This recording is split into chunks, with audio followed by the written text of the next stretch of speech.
masih gelap, perahu bermotor membelah rawa. Saya menuju sebuah perkampungan yang berlokasi di tengah lautan rawa di Kecamatan Paminggir, Kabupaten Hulu, Sungai Utara, Kalimantan Selatan. Jauh mata melempar pandang, tidak juga bertepi, yang tampak hanya air dan tumbuhan rawa. 1 jam perjalanan dari daratan, akhirnya Sungai Rawa di tengah perkampungan ini ibarat jalan raya bagi masyarakat setempat.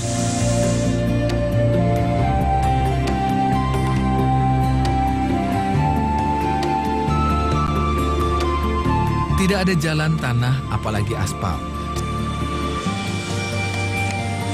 Seluruh jalan perkampungan terhubung dengan papan-papan kayu. Di Kampung Rawa, setiap keluarga mempunyai perahu sebagai sarana transportasi. Rumah panggung di Desa Tampakang dan rumah biasa sama-sama punya garasi. Cuma bedanya, kalau di sini garasinya itu bukan di depan rumah, tapi di bawah rumah. Dan isinya bukan mobil, tapi perahu.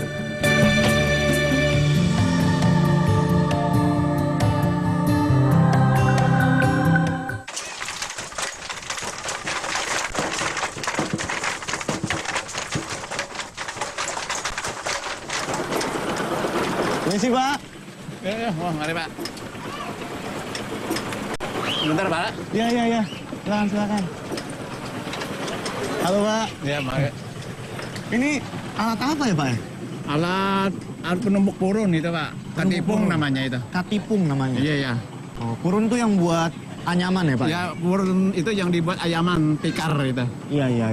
Yang dibikin tikar itu. Ini alat punya Bapak? Saya punya, Pak. Saya boleh lihat-lihat nggak, Pak? Saya agak penasaran. Bisa, Pak. Boleh? Boleh. Bawa mau antar? Bisa.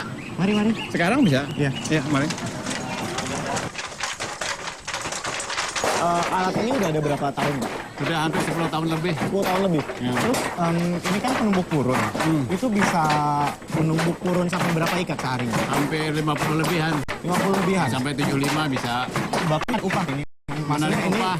Ini purun yang dibawa sama warga ke sini buat mereka anyam di rumah gitu, Pak. Iya. Jadi Bapak narik upah. Itu satu 1.500 satu ikat gitu.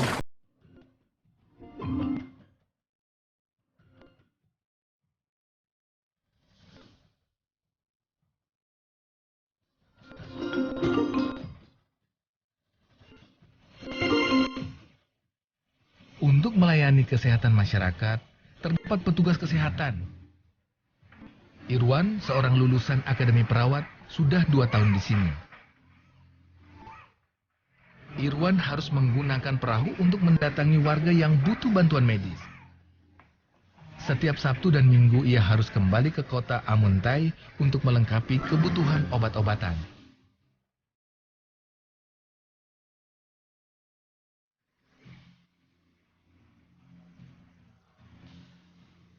Bicara soal kesehatan, ada satu pertanyaan saya yang sedari awal muncul, yaitu mengenai kebutuhan air bersih warga.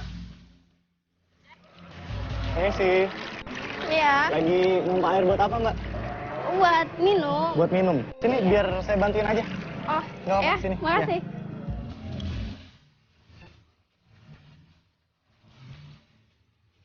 Ya, sama-sama.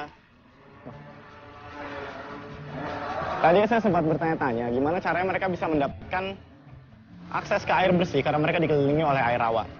Kalau saya, memang air rawa tetap bisa digunakan untuk mandi, untuk mencuci pakaian, dan mungkin mencuci peralatan dapur, tetapi mereka tetap memerlukan air yang lebih higienis. Dan ternyata pompa ini adalah jawabannya. Pompa ini telah dibor untuk sampai ke tanah di bawah rawa, jadi mereka bisa mendapatkan air tanah yang lebih bersih dari air rawa lewat pompa ini.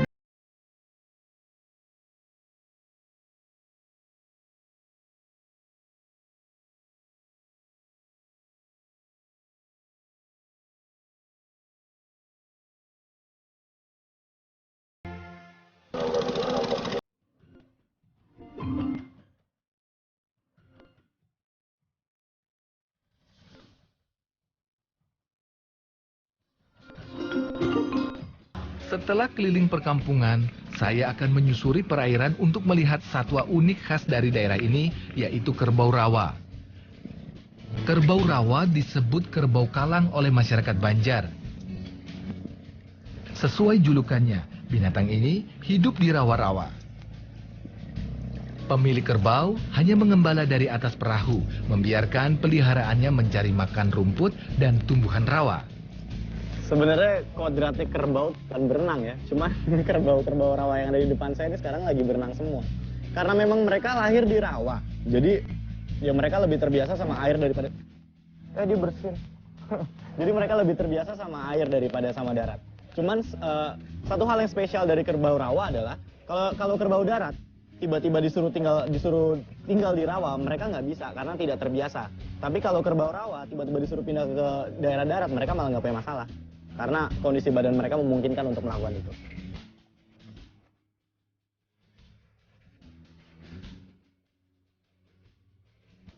Saya sedang tidak beruntung karena datang saat musim air surut, sehingga tidak banyak kerbau yang terlihat. Biasanya saat musim air pasang, setiap pagi kerbau akan turun dari kandang dan kembali ke kandang sore harinya.